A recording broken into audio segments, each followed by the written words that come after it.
Michael DeBar, the greatest frontman that ever existed in the history of rock and roll. I know, listen, I'm a shy guy. I just love myself so much. During our time in LA with Golden Robot Records, we spent one of those days with legendary actor and musician Michael DeBar. You'll recognize Michael on television. He's been in shows such as MacGyver, Seinfeld. He's been in movies such as Ghoulies. He has his career spanning over 5 decades. He also replaced Robert Palmer in 1985 at the legendary fundraising concert Live Aid as the lead singer of the Power Station.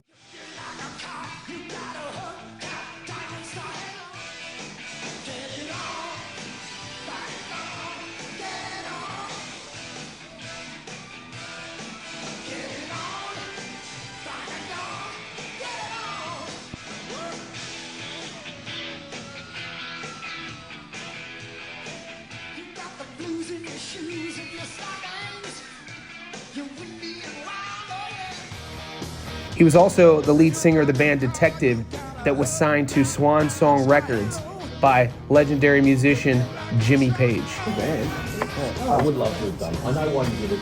I would love to have done it. But I know why you did it the way you did it. You know, you and I were not as into it. At the end of the day, you were on.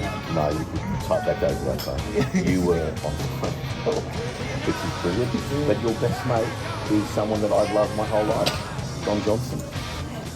I could list countless cool notes about Michael DeBar and his career. One of his closest friends was Don Johnson, and this Rolex was personally gifted to him. You could see the inscripted "To Mikey" from DJ. Also, Michael at one time was married to Pamela DeBar, whose character was portrayed in Cameron Crowe's hit film Almost Famous. She was played by Kate Hudson.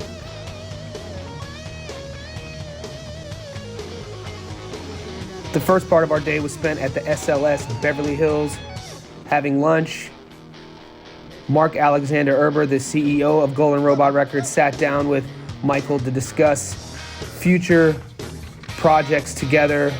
With everything that you've done, whether it was Power Station, Detective, Silverhead, your own band, what's important for me is in this new venture that we're going to do, I've got to tap in to all the authenticity from the past. Make sure that we have this real authentic vibe to it. And that way, this is a winning project, absolutely no doubt. I started in 1971.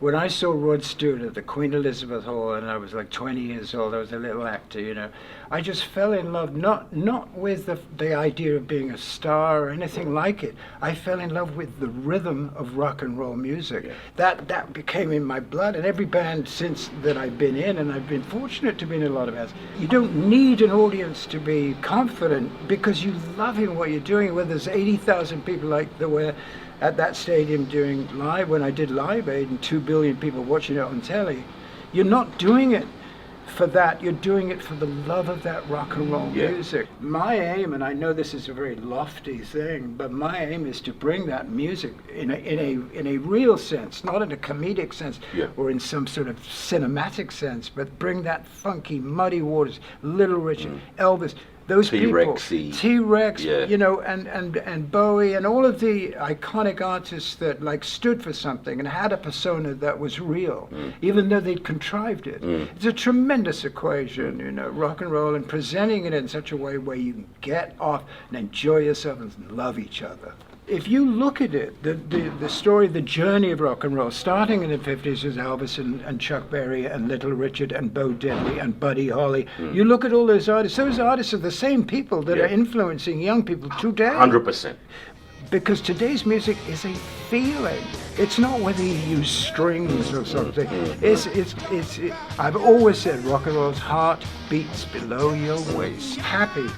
Very happy to meet somebody who understands what I'm saying. Thanks, buddy. I appreciate it. All right. Thanks. And then we finished our time with Michael at the Detective album release party in Beverly Hills.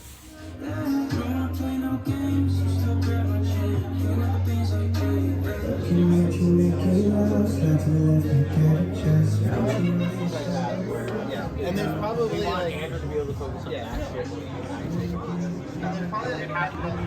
Tonight we've been invited to the relaunch of Detective's first album. Detective's first album was pretty cool because Michael DeBar's was on Swan Song, which was Led Zeppelin's label. They recorded this album about 45 years ago, and they've just brought out a reissue of it, which is fantastic. Jimmy Page gave them back the masters, and they've put an album out, or a vinyl out, and we potentially might get involved in helping them distribute it around the world. It's pretty cool, man. It's a good album. It's a good moment in time for Michael, and I'm happy for him that this has come out. I'm happy for the band members as well. That's Jimmy Page, and it's very emotional for me and for John. I want to tell you about John Hyde.